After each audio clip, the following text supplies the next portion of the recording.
Today, a presidential candidate is going to join us right here at the table live. Libertarian Party nominee Gary Johnson is here. How does he plan to defeat Hillary Clinton and Donald Trump? We're going to ask him just ahead. But first, brand new bombshell evidence of pay-to-play deals between the Clinton Foundation and Hillary's State Department.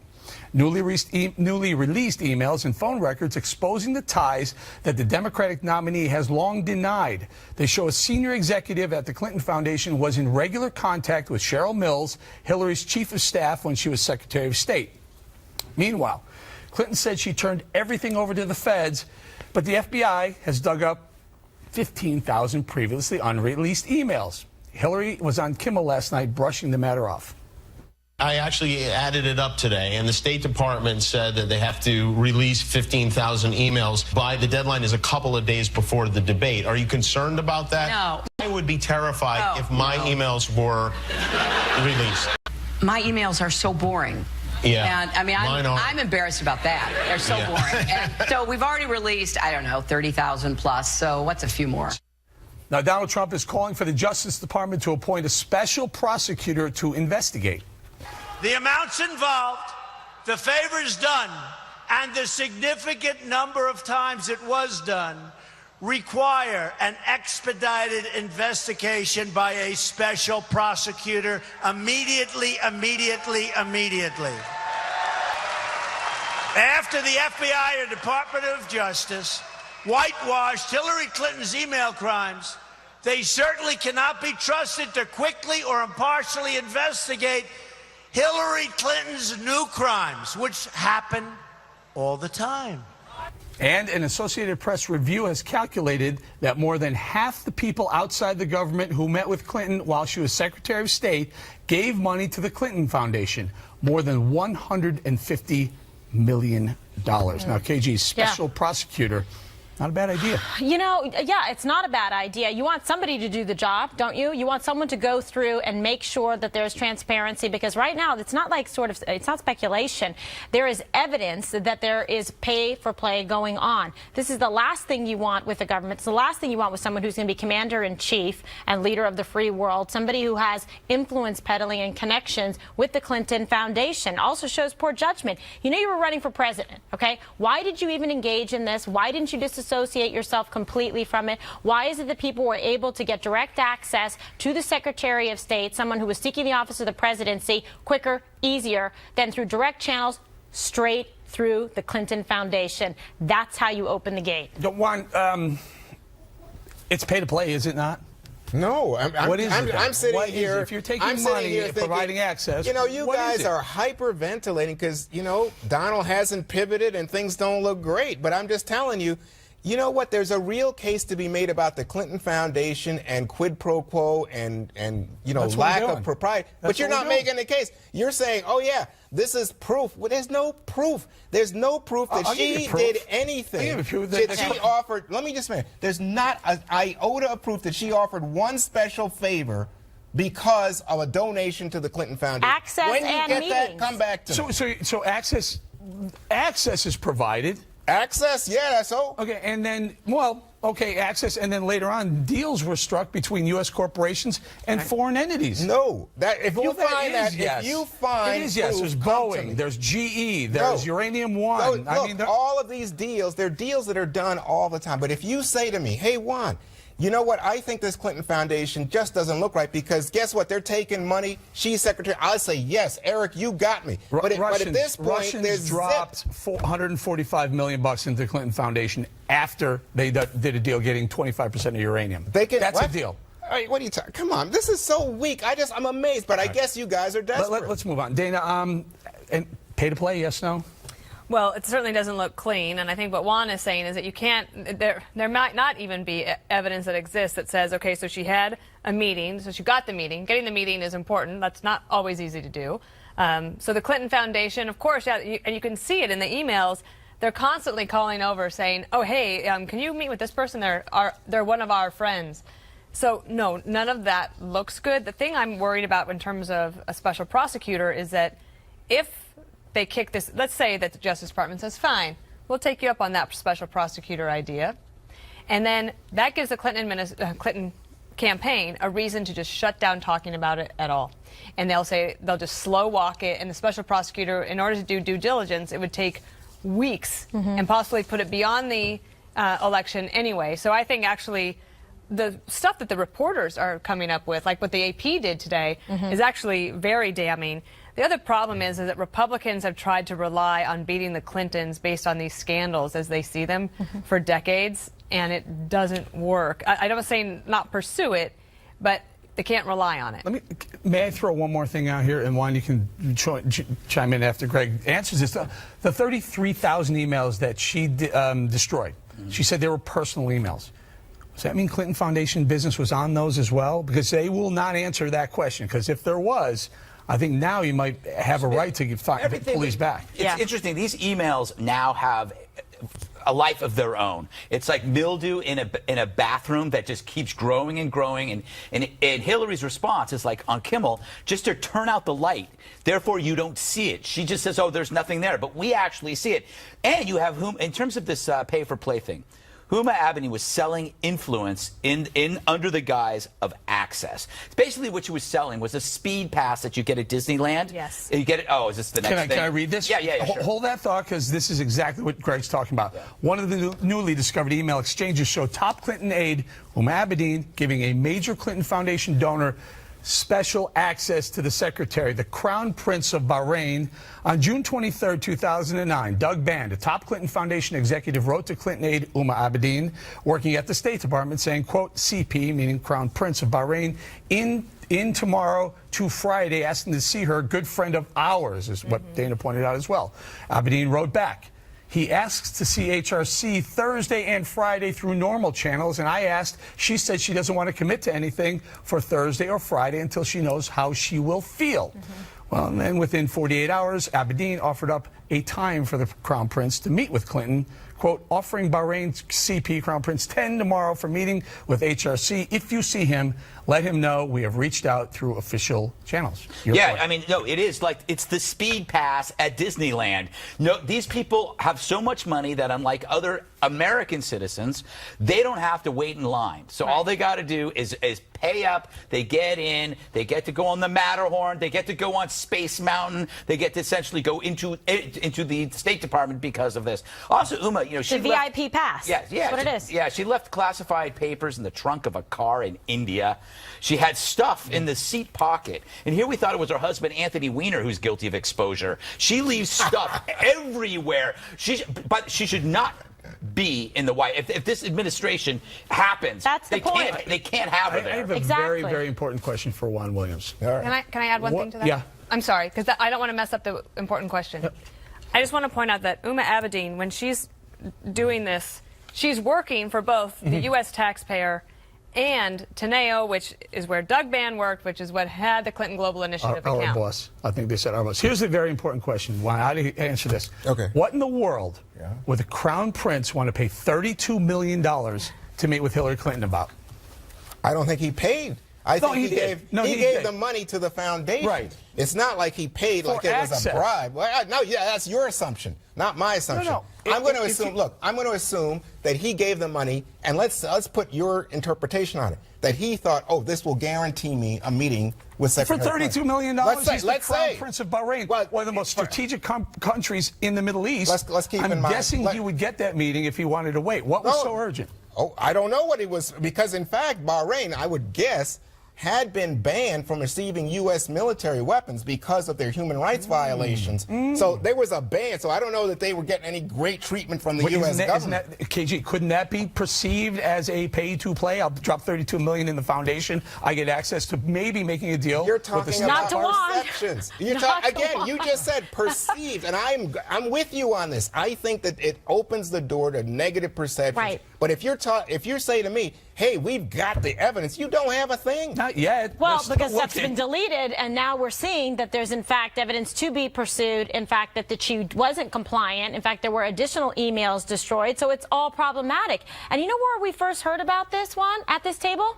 From you. Yeah, that's why I said to Eric, I don't like it. I don't like the appearance. It looks quid pro quo. But today, you guys are acting like, you know what, we got that. Listen, I've been talking about this for 4 years on Cash cashing in. We've been hitting into that Clinton Foundation. If you go to the Clinton Foundation, they'll list the companies by name and give you a range of the amount of money they've donated to the foundation. And you look at some of these deals, there's some U.S. corporations doing some deals with some pretty shady groups overseas, and you wonder, does anything tie together? People give money to politicians all the time, Eric. And if you're getting a deal in return for that money, that's where it breaks down. Here's what the end result is. How does this affect the election? Hillary is hoping to run out the clock.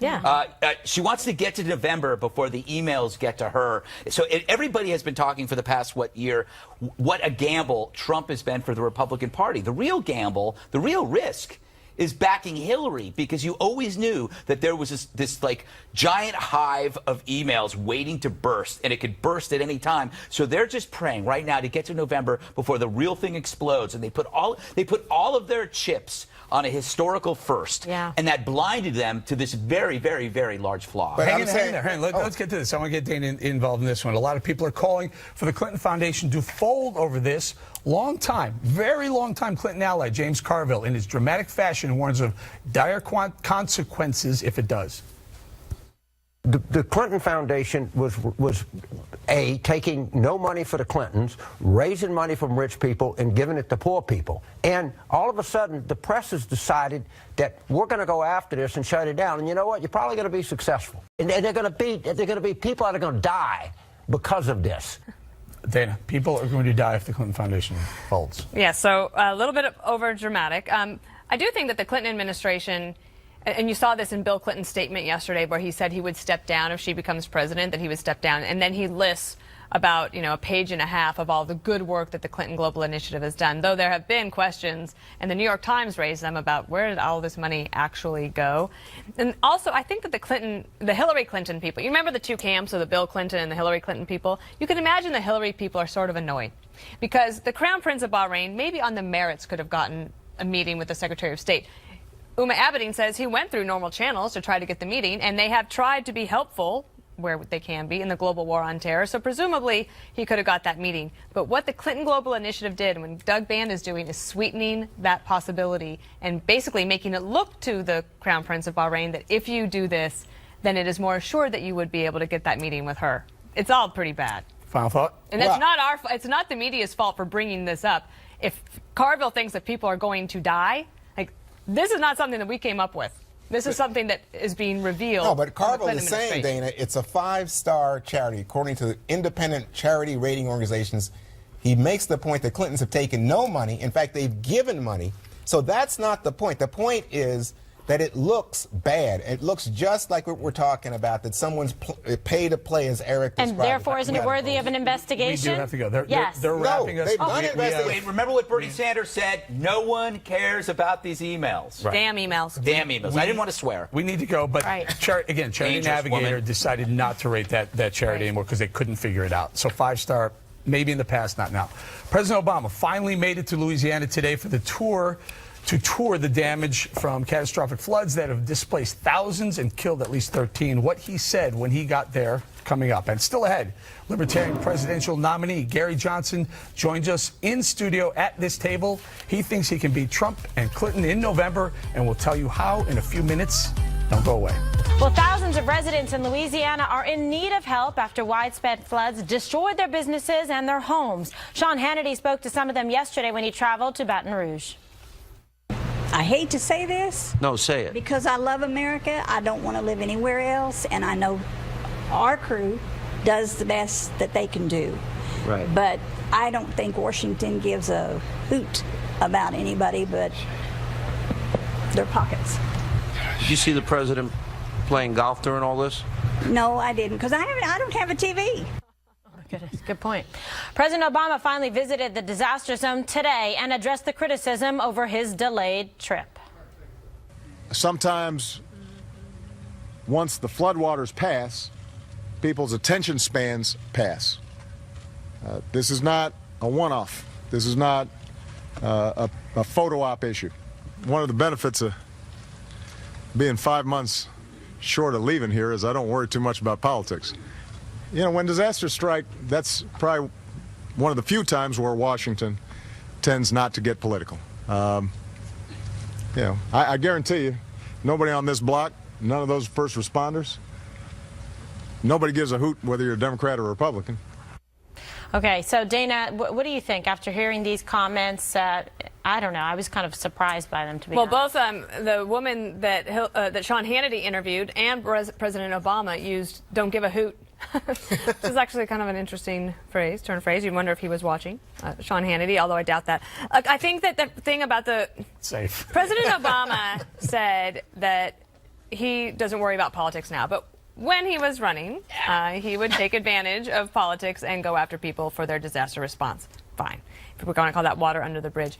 I think the important thing on this point is on FEMA claims that they get responded to quickly, because that is true that a lot of people don't have flood insurance.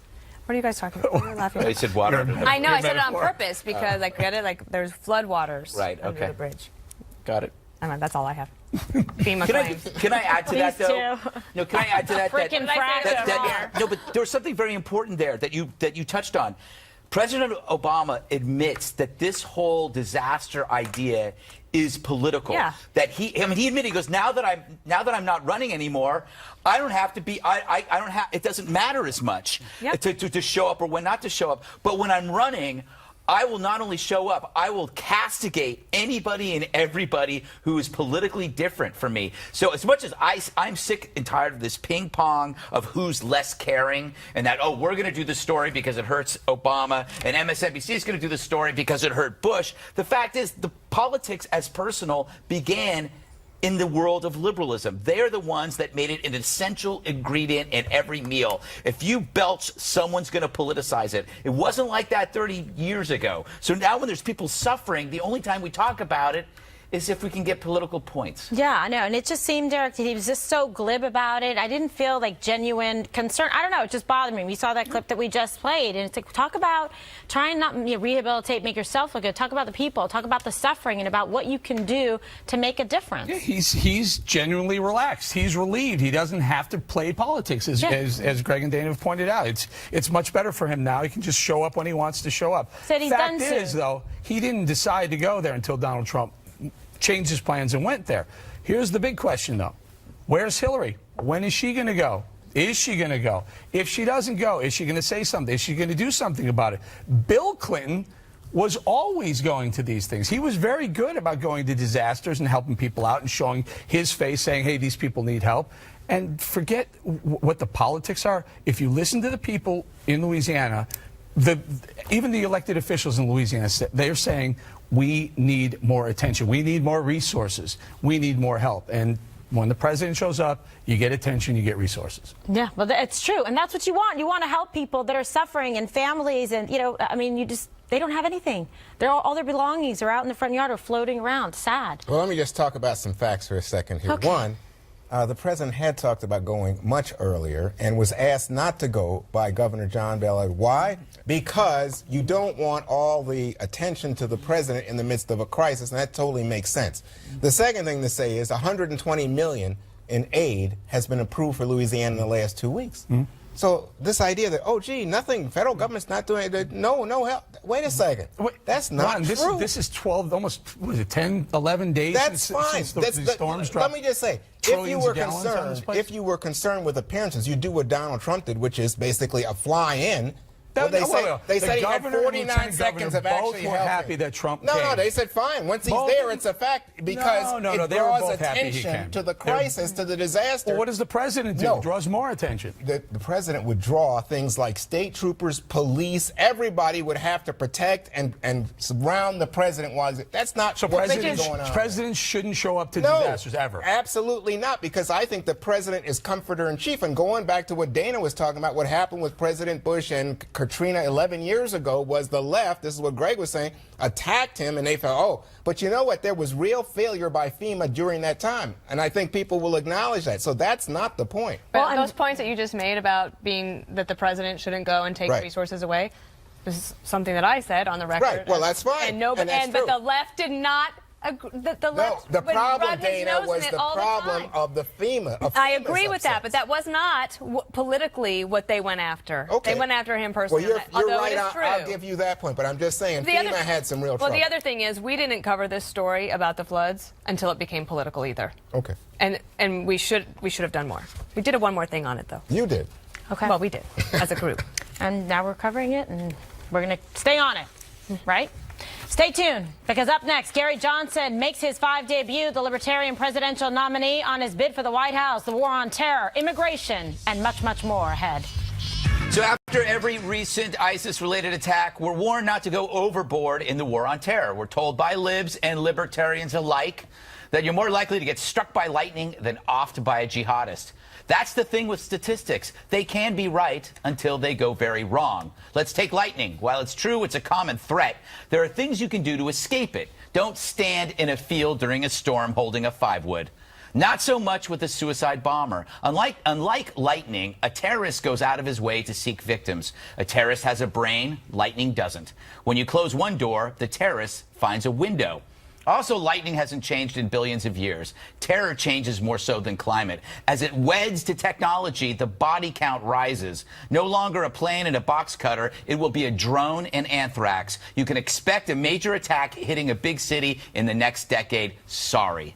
Meanwhile, lone wolf attacks continue, caused by a zombie virus called radical Islam. So don't buy into the binary choices of panic and relax. We need vigilance and a willingness to fight. The saying goes, with terror, we have to be right all the time. Terrorists, only once. It's a logic lost on so many leaders armed with statistics, but little else. So, we've got a special guest here now, teleprompter, who happens to be running for president. How would he fight terror if he wins? Gary Johnson is the Libertarian Party's nominee. He's a former Republican governor of New Mexico, a lovely state. Welcome to the Five, Governor. How come you don't want to fight ISIS? First of all, I agree with everything that you said on the premise of all that. I mean, it sets it all up. Okay. And yes, we are at war with terrorism. Make no bones about it. As President of the United States, we need to have an invincible national defense.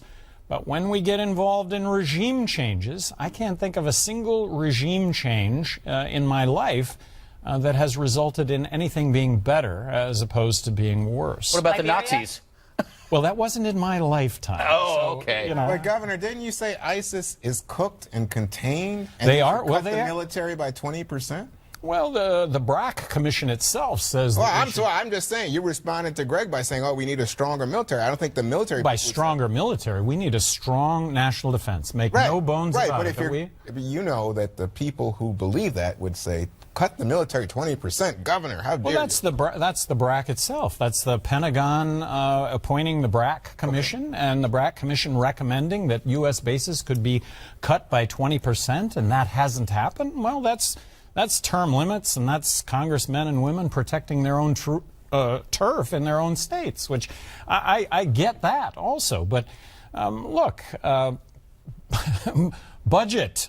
We need to balance the federal budget. I think that we are headed to a fiscal cliff unless we address our spending. And of course, at the heart of that is the entitlements, Medicaid and Medicare. And it's also Social Security. Am I being too serious? Should I lighten up a little bit? No. Yeah, but we'll have a big group ISIS is serious. What? No, ISIS is a serious. Yeah, ISIS is serious. It's very serious. And people want to know that we are addressing ISIS.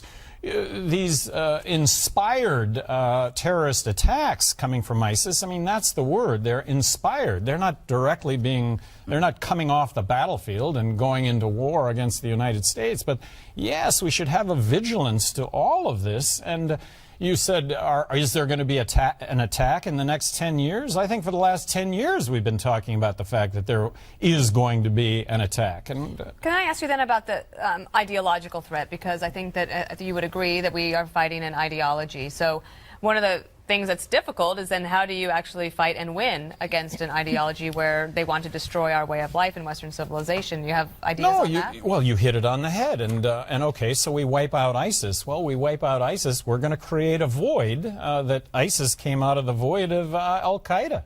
Regime change in Iraq, regime change in Libya, Syria. Look, we went in.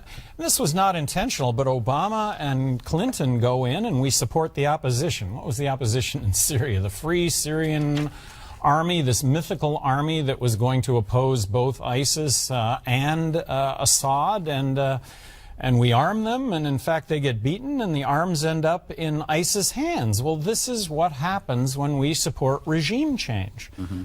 But so it's better to stand by and do nothing when you see ISIS having the cubs of caliphate, that they are burning people alive, that they're committing acts of crucifixion against children. I mean, well, to me that seems... as bad as it is, and this is, you know, we hear about these horrible situations, and then politicians are thrust into, what are you going to do about it? And politicians, rather than go, well, gee, as bad as it is, are we going to make it any better? Well, probably but not, don't you think but nobody admits that we get involved. Yeah, I think it's very inconsistent with an American position of stepping in when we give humanitarian aid. Is it not the same thing to say, listen, I'm not going to stand by. I'll help if a child is starving for food, but I won't if it's being executed or crucified. I mean, it just seems the child to be that's a very executed immoral and position. crucified by the group that we're opposing, we go in, we oppose the group, we wipe out the group, along comes a new group, and the atrocities, children being killed, are the same or worse. But that argument could be applied to any kind of evil, because there'll always be a new evil. Right. So you have to, like, you're a pacifist. Yeah. No, I reject the fact that libertarians are isolationists. We're non-interventionists. Mm-hmm. Look, when it comes to Syria, the solution to Syria is getting involved with Russia. If we don't align ourselves diplomatically with Russia to solve this, it's not going to get solved. So I'm sitting here because I agree with a lot of things you're saying. It's fairly radical, but it's a libertarian stance, and I get that. Can I save my question for the next block? Because the governor's staying with us. And it's not about ISIS. It's about some of the other issues that I think make me a little bit nervous. I like you. You're a great guy, but there's something that scares me about it. Let me just say, but hang on. Let me just say that you said go yes to what Greg said, but you disagree with Greg. Juan, calling you on it. All right, we got so much more with Governor Gary. All right, Donald Trump says he's not going soft on immigration despite media reports that say otherwise. Governor Johnson is polling very well among Hispanics. He gives his take next. Welcome back to the Five. We have Libertarian candidate Gary Johnson still with us. Eric saved his question for this block, so we'll go to you first. So, Governor, I try and embrace this whole libertarian thing. I'm doing my best. I'm a baby libertarian. That's all I can ask. But listen, you said something the other day that really just kind of rocked my brain a little bit. You said you praised Black Lives Matter. Yes. And you also pushed back rather aggressively on the phrase all lives matter. Why? No, well, not a pushback, but all lives do matter. But when it comes to whites, guess what? We're not being shot at the rate of 6 times blacks are being shot at. When it comes to the war on drugs, if you are of color, there's a 4 times more likelihood that you'll end up behind bars as opposed to being of color. So it's real. And Eric, what I hope I said is, look, I've had my head in the sand over this. I'd like everybody out there to watch that documentary on O.J. Simpson and take a look at what transpired prior to the O.J. Simpson trial. Can I just clarify, though? Sure. Blacks are being shot 6 times more often than whites. Yes. But they're committing 8 times the amount of crime than whites. Well, but back to this crime thing. Juan, you want to chime in? It sounds like we might be on the same. You know what? Under those numbers, blacks are being treated more fairly than whites under those numbers. But now I'm back to the war on drugs. The war on drugs, that unfairly blacks are targeted. Color is targeted as opposed to you being white. And I am talking now about the war on drugs, the fact that we have the highest incarceration rate of any country in the world. I think that's because of the war on drugs. And I refuse to believe that we are any less law-abiding in this country than other countries. So mandatory sentencing. We got a lot of nonviolent, victimless crime people behind bars. Mandatory minimums. I mean, I agree with you, and I would like to get those people out so you can put more violent criminals in. Yes, I want more makes sense. I want more people in prison, though. I do. For other reasons. Yeah. But you're for private prisons, aren't you? Well, for private prisons, when it comes to government, look, if government can provide the same goods and same services for less money, that's good government. Same goods, same services for less money, that's really good government. So looking at privatizing government services, if you can provide those services better or the same for less money, good government. So you get 16%, I read here, from Latinos in terms of support, right? That's pretty good. And you support immigration reform that's opposed by the Republican nominee, Donald Trump. What's the big difference between you and Trump on immigration? Well, everything. The fact that he wants to deport 11 million... Not anymore. 11 undocumented workers. That has a basis in complete misunderstanding of the issue. What about New Mexico as a border state? Would you support the wall that he says he wants to build? Absolutely not. That's just crazy. And, you know, he was watching the Olympics really closely to see how high the Mexican pole vaulters could go. What do you have against the wall? I mean, you're a libertarian, right? You want closed borders, right? Closed borders? I want to make it as easy as possible for somebody that wants to come into this country and work to be able to get a work visa. No borders, then? No, keep the control the way it is at the border. But the reason that there are 11 million undocumented workers is the jobs exist, but they can't get across the border legally. So they cross illegally, just like any one of us would do if our families depended on being able to have a job and, you know... Kate, do you have something? Oh, I'm fine, thanks. All right. Don't go away, because we've got a lot more to ask Governor Johnson. The first presidential debate is just over a month away. What's his plan to get on that stage? We have that next. Stay tuned. Back now with Libertarian presidential nominee Gary Johnson. Governor Johnson, I think a lot of Republicans who can't quite deal with Donald Trump think, maybe I would vote, if I can't vote for Hillary Clinton, but maybe I would vote for Gary Johnson. And so how do you react to that? Well, it's a pitch to both sides, Democrats and Republicans both, being fiscally conservative, socially inclusive, talking about our military interventions, regime change. I think that what I just described encompasses about 60% of the electorate. And I'm a former governor of New Mexico. My running mate, Bill Weld, the two former Republican governors serving in heavily Democrat states, getting reelected. I mean, it sounds good, but on the other hand, 6-lane highway. On the other hand, we're talking, and I could see my pal Kimberly go, "Oh man, I can't buy it." Because look, you support abortion rights, you're for marijuana, right? Supporting a woman's right to choose, always coming I'm down fine on with the it. side of I'm fine with liberty it, and freedom. Governor. I'm fine. I'm just telling you what my friend. I like the small government, limited government, and shutting down excessive, wasteful spending. But let's just talk, in the bigger picture in terms of the election, general election. What do you say to those that say that they consider you a spoiler as a third-party candidate if you're not even able to get on the debate stage? What are some of your thoughts about that? I think as this gets closer to the election, wasting your vote is going to be a topic that you're going to have to address when it comes to Clinton or Trump. When you could vote for Johnson, why are you wasting your vote on one of those two? Well, yeah, okay, so let's talk about the polls. Greg, do you think you can get 15% to get in the debates? I have no idea. I would say you have a 50% chance. Well, here's the issue when it comes to polls is, and you all report it every day, is the top line is Trump and Clinton. That's the top line. And then 99% of the media reports on the top line. Well, you go down 2 lines when they add Johnson. Right now, that's a 10% consensus number. And by the way, that's doubled like in the last 7 weeks. So we got a lot of momentum going into this, and we're raising significant amount of money. So I think there's a better than 50% chance that I'm going to be at that third. You're a mind reader, Greg. I know. A mind reader. I asked him that earlier. I know, Dr. Bowling. That's a tall order. I mean, good luck, but that's a tall order. So you see a lot of the polls when they pull Johnson and Stein out.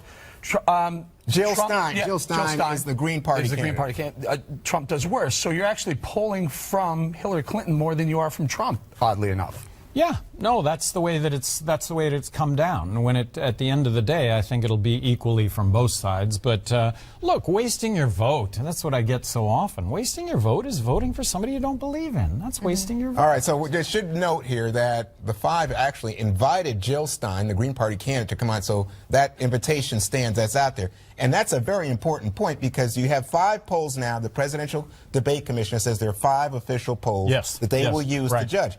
and all 5 polls will include not only your name, but Jill Stein. Yeah. And that, when you do that, it means you get about 9, she gets about 4. Well, those 5 polls right now have my average on that is 10. And Bill Weld and myself, we're going to be the only third party on the ballot in all 50 states. Jill Stein has the potential of getting 270 electoral votes being on the ballot in about 36 states. But we will be on the ballot in all 50 states, and I think there's a justification for having our name as the third name. Oh, so you're saying on the top line. You're saying to the 5 audience, Jill Stein's not legit because she's not on all the ballot. No, but I didn't Gary say that Johnson. at all. I didn't say that at all. No, he didn't say that. He said that she could get there with her. Can I ask you a quick question? 270 electoral. When did you? I'm just curious about your conversion. You were a Republican governor, elected twice. When did you convert to a libertarian? Well, I've And self-identified as a libertarian since '71, when the Libertarian Party was established. I mean, I always felt this overarching small government. I've always been about small government. My first vote for a libertarian for president was Bergland against Ronald Reagan the second term, because Reagan blew the lid off of deficits. I mean, he just supposed to be a small government guy, and boom, here's all the spending. You're like, are you the #1 choice among military? I saw that in Cato. Yes, which I thought was terrific. I mean, among active military personnel right now, I'm leading the pack, which I think speaks volumes to, gee, what does that mean? Well, judicious use of the military, perhaps? Attack when attacked, perhaps, as opposed to being the world's police? All right, well, What do you think, Eric? I agree with that part of it. That part I like. Before any kind of party breaks out here, I don't know what would happen. Special thanks to Governor Johnson for joining us. Oh, thank you all. Very Thank much, you all, Governor. really. Best of luck to you. One more thing. That's up next. Stay with us. Thank you.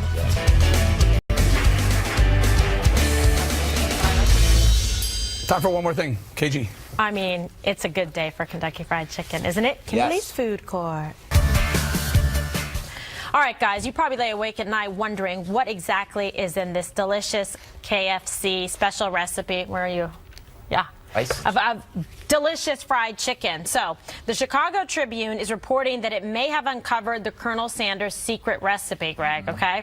And in fact, they say some of the things in it, 11 herbs and spices. Right. Salt. We kind of knew that one. Thyme, basil, oregano, celery salt, black pepper, dried mustard, paprika, garlic salt, ground ginger, and white pepper. What do you think about that? Can you replicate this at home? And if not, you can share some of mine. I feel like they should not have released it. It's sad, right? Juan, fried chicken? Not at the moment, but the problem is, I thought this weekend I saw that there's now, like, flavored suntan lotion, and they have lipstick. Yeah. Made in that well, flavor. there is like, fingernail polish. Right. We gotta move on. Go.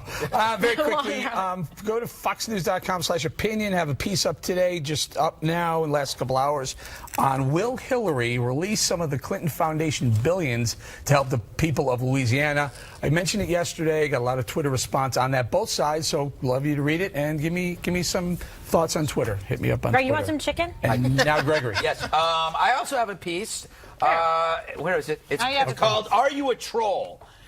Written from a troll's perspective. It's on foxnews.com/opinion. It's going to be right there next to Eric's, and it's testifying if you're a troll. But I got some very interesting tape. I don't know if you're aware of this, but Eric Bolling's book "Wake Up America" was released in Taiwan, and there is tape of the people rushing to get the book. This is amazing. They're running through the crowds. Amazing. They had to airlift the books in. That's genius. You know what that really is, right? Yeah. It's Pokemon Go. Yeah, it's Pokemon Go. This is the future. But it looks like a stampede of Yeah, sorts. it's a stampede to the book. Holy There's your chicken. Bowling, you're a vegetarian, right, or something? No, I eat chicken. Dana, Dana, we're going to eat later. So. Okay, so, you know, you've been with me on this journey. As Peter McMahon, my husband, has been trying to get his pilot's license, okay? So he's been doing all this diligent work. And today, he took his test. Oh, wow. Got signed off. Yay, Peter. So Peter McMahon, picture there with me in South Carolina. He is now a pilot, officially. Oh, he grew up on Royal Air Force bases. His dad was an air traffic controller. This is a lifelong dream of his. So it's really fun to see someone you love achieve a goal like that. Wow, so congratulations, Peter. And why did he become a pilot? Huh? Why did he become a pilot? So we could fly Jasper to South Carolina. There you go. What better reason? Dana, Jasper's a co-pilot. Let him get a little bit of practice before you fly. Oh, no, I'm going tomorrow. Okay, so over the weekend, there was a big international incident at our northern border, but it got so little attention, I thought I should mention it. The wind was blowing and took 1,500 rafters across the U.S.-Canadian border on the St. Clair River. The police, the Canadian Coast Guard got involved with this flotilla of illegal immigrants. Luckily, Donald Trump wasn't on duty, so the Canadians simply got a bus, 19 buses, and took all 1,500 back to the Port Huron on the American side. You see, Eric? See who's right in the middle right there? Was that you? Gary Johnson. Was it a smoky kind of thing? DVRs, you know, that whole thing. Yeah, 5 and stuff like that. KFC, baby.